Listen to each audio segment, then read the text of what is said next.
Friends, मेरे channel में आपका स्वागत है। और जो मैं आज वीडियो लेके आया हूँ उसका नाम है पूर्ति का नियम और मान्यताएं, क्रियाशीलताएं के क्या क्या कारण है, उन सभी चीज़ों को मैं साथ में लेकर आया हूँ। पिछला वाला जो वीडियो था मेरा, उस वीडियो में आपने देखा होगा कि मैंने उसमें पूर्ति का क्या अर्थ है और उसको प्रभावित करने वाले या उसको निर्धारण करने वाले तत्व रहे, उनके बारे में बताया है कि पूर्ति किस प्रकार से निर्धारित की जाती है, क्या क्या तत्व होते हैं उसको निर्धारण करने के लिए।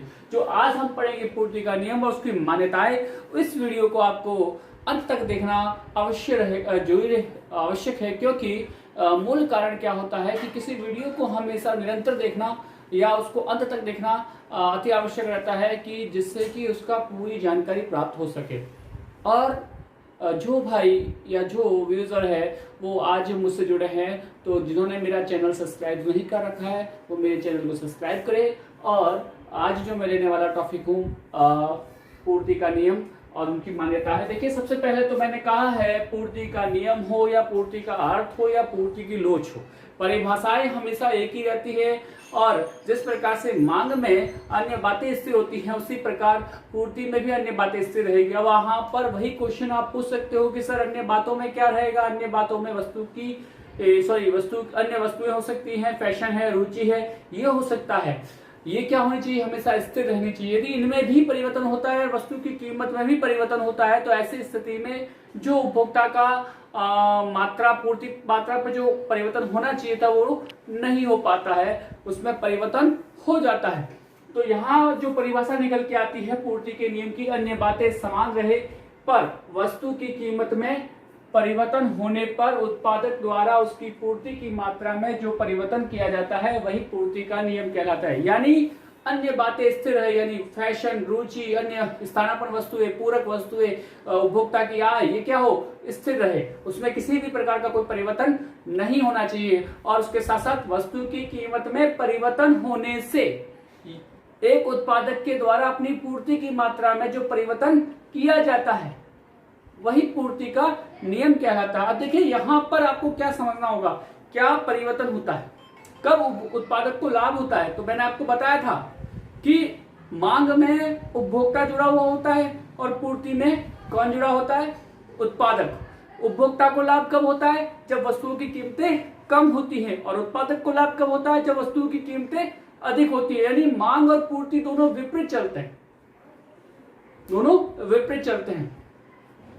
तो जैसे ही वस्तु की कीमतें बढ़ेगी, एक उत्पादक की लाभ की मात्राएं बढ़ेगी, और लाभ की मात्रा बढ़ती है तो ऐसी स्थिति में क्या हो जाएगा, वो उत्पादक उस वस्तु की पूर्ति अधिक करेगा। और जैसे ही वस्तु की कीमतें घट जाती है तो वह उत्पादक उस वस्तु की पूर्ति भी कम करेगा, क्योंकि उसके लाभ कम हो जाता है। यही पूर्ति का नियम कहलाता है। या आप कह सकते हैं कि अन्य बातें स्थिर है, वस्तु की कीमतें बढ़ने पर उत्पादक के द्वारा उस वस्तु की पूर्ति अधिक की जाती है, और वस्तु की कीमतें घटने पर उत्पादक के द्वारा उस वस्तु की पूर्ति कम की जाती है। यही पूर्ति का नियम कहलाता है। अब इस नियम की मान्यताएं क्या क्या है, किस मान्यताओं पर यह नियम बना हुआ है।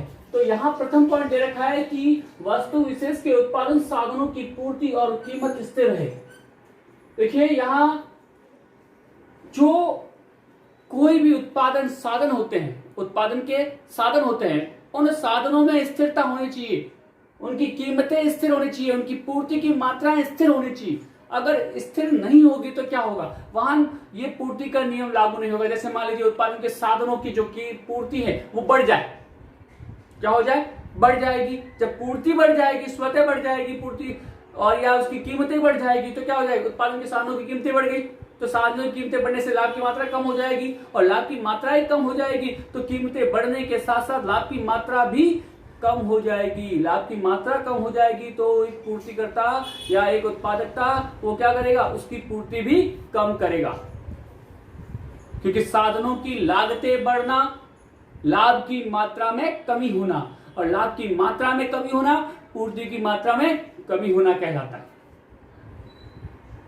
हमें एक व्यापारी के दिमाग से उस चीज को सोचना होगा, तभी हम लोग इस परिभाषाओं को समझ पाएंगे।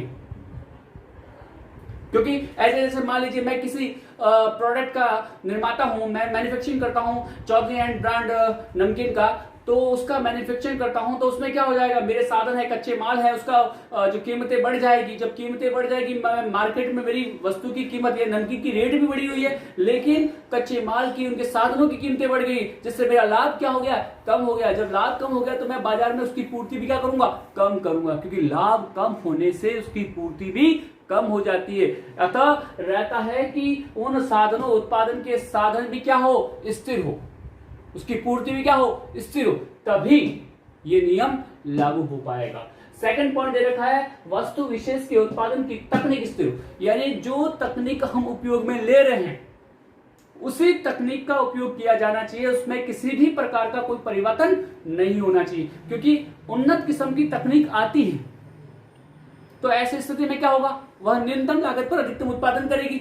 न्यूनतम लागत पर अधिकतम उत्पादन होगा तो एक उत्पादक की लाभ की मात्रा स्वतः ही बढ़ जाएगी, और स्वतः ही बढ़ने से क्या हो जाएगा, चाहे कीमतें घट रही होगी तब भी उसका लाभ बढ़ रहा होगा, क्योंकि लागतें घट गई है, और लागतें घटने के कारण उसकी कीमतें घटने के बावजूद भी लाभ बढ़ रहा है, और लाभ बढ़ने के कारण क्या होगा, वह उसकी पूर्ति अधिक करेगा। तो इस कारण से जो पूर्ति का नियम है वो लागू नहीं हो पाएगा। तो तकनीक भी स्थिर होनी चाहिए, ना तो उन्नत किस्म की तकनीक आनी चाहिए, ना ही घटिया किस्म की तकनीक आनी चाहिए। घटिया किस्म की तकनीक आएगी तो लागतें बढ़ जाएगी, कीमतें घटने के बावजूद भी लागतें बढ़ेगी, और लागतें बढ़ेगी तो क्या होगा, लाभ घटेगा, और लाभ घटेगा तो एक पूर्तिकर्ता क्या करेगा, उसकी पूर्ति भी कम करेगा। और यदि उन्नत किस्म की तकनीक आ जाएगी, उत्पादन की मात्रा बहुत तीव्र गति से होगी, बहुत ज्यादा होगी, तो उसे मजबूरन उसकी पूर्ति बढ़ानी पड़ेगी।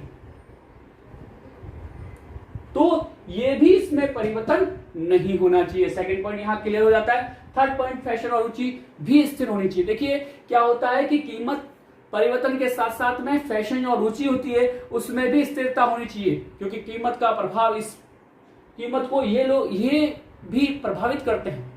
क्योंकि मान लीजिए कीमतें घट गई लेकिन उसकी फैशन चली गई, और फैशन चलेगी तो मांग नहीं रहेगी, बाजार में कोई उपभोक्ता उसको खरीदने वाला नहीं होगा, और खरीदने वाला नहीं होगा तो एक उत्पादक उसकी पूर्ति करके भी करेगा क्या। आपने देखा होगा कि काफी बार हम लोग देखते हैं कि फैशन मार्केट में चलती है, 6 महीने चलती है, 6 महीने के बाद वो फैशन मार्केट से आउट हो जाती है, और उस वक्त एक उत्पादक उसकी पूर्ति करेगा तो क्या होगा, वह बाजार में ज्यादा समय तक टिक नहीं पाएगी। तो फैशन रुचि है वो भी क्या होनी चाहिए, स्थिर होनी चाहिए, और पूर्ति विभाज्य होनी चाहिए, पूर्ति का विभाजन हो सके। फिर पांचवा पॉइंट दे रखा है, संबंधित वस्तुओं की कीमतें भी स्थिर होनी चाहिए, यानी पूरक और स्थानापन्न वस्तुओं की कीमतें भी क्या होनी चाहिए, स्थिर होनी चाहिए, उनमें भी किसी भी प्रकार का कोई परिवर्तन नहीं होना चाहिए। यानी एक उत्पादक जिस जिस वस्तु का उत्पादन कर रहा है उसकी कोई स्थानापन्न हो या पूरक वस्तु, उसमें किसी भी प्रकार का कोई परिवर्तन नहीं होना चाहिए। यानी कोई उत्पादक चाय का उत्पादन कर रहा है तो कॉफी की कीमतों में किसी भी प्रकार का कोई परिवर्तन नहीं होना चाहिए। यदि कोई कार उत्पादक है तो पेट्रोल की कीमतों में कोई परिवर्तन नहीं होना चाहिए, वह सारी क्या होनी चाहिए, स्थिर होना चाहिए, तभी पूर्ति का नियम लागू हो पाएगा। फिर दे रखा है, सरकार द्वारा आरोपित कर एवं अनुदान स्थिर है। देखिए काफी बार इसमें दो चीजें हो सकती है, सरकार जो कर लगाती है, कर आरोपण करती है, वो भी पूर्ति को प्रभावित करने का कार्य करता है। आप कहोगे सर उस सरकार से क्या लेना, उत्पादक का बहुत अधिक रोल होता है। आपको पता होगा कि बहुत सारी चीजों पर सरकार के द्वारा 15%, 18%, 20%, 28% तक कर लगाए गए हैं, जिसको हम लोग अभी एट प्रेजेंट में जीएसटी कहते हैं। इस प्रकार के कर लगाए गए हैं सरकार के द्वारा। यदि इसकी कर की मात्रा सरकार के द्वारा 28% से 1% कर दी जाएगी तो क्या होगा, कीमतों में कोई परिवर्तन नहीं हुआ, लेकिन सरकार ने कर को घटाकर 28 से घटाकर 1% कर दिया, तो क्या होगा कि कर कम करने से वस्तु की कीमतें और उसका लाभ है स्वतः ही बढ़ जाएगा, और स्वतः ही लाभ बढ़ने के कारण एक उत्पादक उसकी पूर्ति अधिक करेगा। और जैसे सरकार के द्वारा कर मुक्त कर देना, कर बढ़ा देना, कर बढ़ाने से उसकी लागतें बढ़ जाती हैं, और लागतें बढ़ जाती हैं तो एक उत्पादक को मिलने वाला जो लाभ है वो कम हो जाता है, तो ऐसे स्थिति में उसकी पूर्ति भी कम हो जाती है। तो कर सरकार के द्वारा कर दिया जाने वाला या अनुदान दिया जाता है, अनुदान का मतलब था सब्सिडी, सरकार के द्वारा छूट दी जाती है, अगर उनमें किसी प्रकार का परिवर्तन होता है तो पूर्ति का नियम लागू नहीं होगा। फिर देखा है, कृषिगत पदार्थों की पूर्ति हेतु मौसम और जलवायु दशा स्थिर है। देखिए अगर जो भी कृषिगत उत्पाद होते हैं उनके अंतर्गत भी जो मौसम है, जलवायु है, वो स्थिर होनी चाहिए।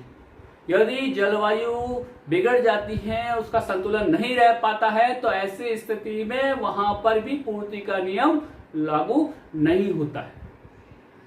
और अंतिम पॉइंट है, कृषिगत पदार्थों की पूर्ति उसकी कीमत की तुलना में समय अवधि के पश्चात ही परिवर्तित होनी चाहिए। देखिए कृषिगत जो पदार्थ है की पूर्ति उसकी कीमत की तुलना में समय अवधि के पश्चात ही परिवर्तित होनी चाहिए। देखिए आप काफी बार क्या होता है कि कृषिगत जो पदार्थ होता है उनमें जो परिवर्तन है या उसकी पूर्ति है वो समय अवधि के आधार पर ही परिवर्तित होनी चाहिए, उसके अलावा नहीं होनी चाहिए, जिससे कि वो चीजें